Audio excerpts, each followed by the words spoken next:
Hello friends, welcome to my channel Pyar family. তো তোমরা সবাই কেমন আছো? আশা করছি সকলে খুব ভালো আছো, আর আমিও খুব ভালো আছি। তো গলার অবস্থা খুবই খারাপ, কিন্তু কিছু করার নেই। গলার জন্যই এতদিন ভিডিও দিতে পারিনি বা এডিট করা হয়ে ওঠেনি। আর স্কুল থেকে এসে খাওয়া দাওয়া করে আমি রেডি হয়ে নিয়েছি, আর এদিকে ছেলেকেও রেডি করিয়ে দিচ্ছে আর কি, মামার বাড়ি যাওয়ার জন্য। মামার বিয়ে তো চলেই এলো, তো ওকে রেডি করে দিয়েছে। আর ওখানে একটু পুরু দেখে জামা পরালাম, যেহেতু বাইরে একটু হাওয়া দিচ্ছে, আর ওর না একটু ঠান্ডাও লেগেছে, সেই জন্য। দেখো আমরা মামার বাড়ি যাচ্ছি, এখন রেডি করে দিচ্ছি।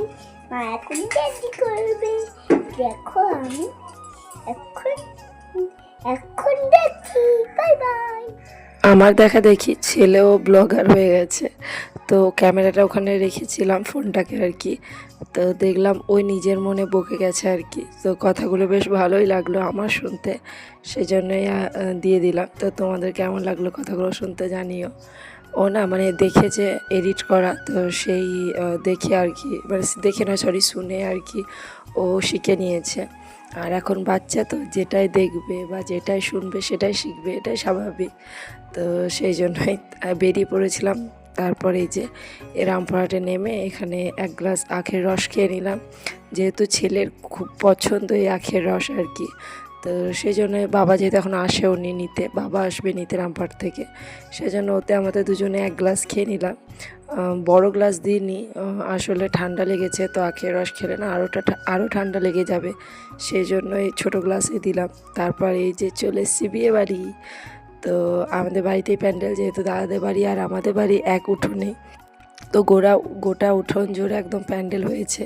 তারপর এসে আমি স্নান করে নিয়েছি, স্নান করা হয়নি, তো এসে মাথায় শ্যাম্পু করে নিলাম। আর এখন চলে এসেছি বড় জেঠুদের বাড়িতে।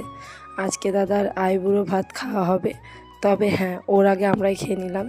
ও আসলে একটু রামপাট গেছে, তো এখনও এসে পৌঁছায়নি, আর আমাদেরও প্রচণ্ড খিদে পেয়েছিল, সেই জন্য খেয়ে নিলাম। মেনুতে তো অনেক কিছুই ছিল, আইবুড়ো ভাত মানে বুঝতে পারছো অনেক মেনু ছিল আর কি, তার মধ্যে কিছুটা খেয়েছি।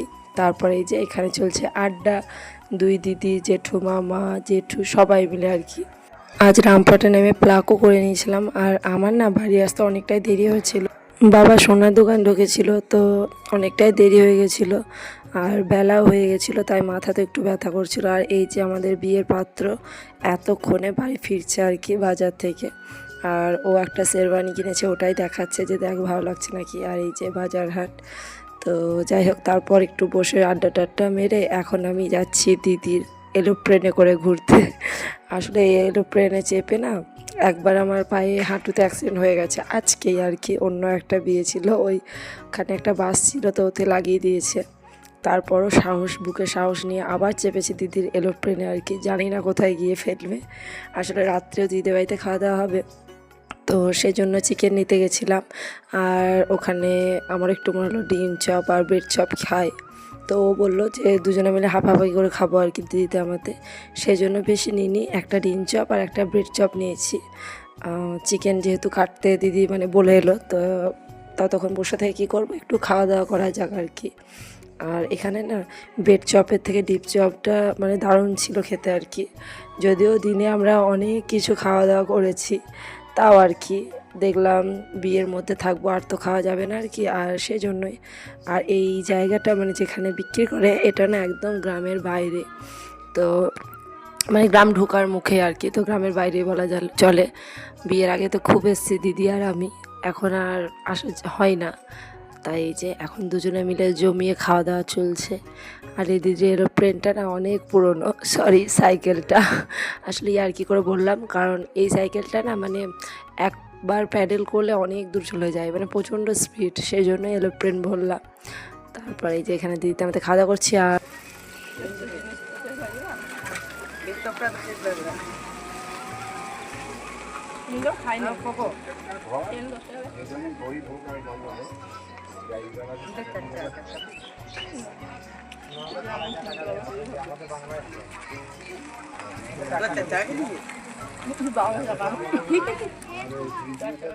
দিদির চিকেনটাও নেওয়া হয়ে গেছে, এখন চলো বাড়ির দিকে যাওয়া যাক।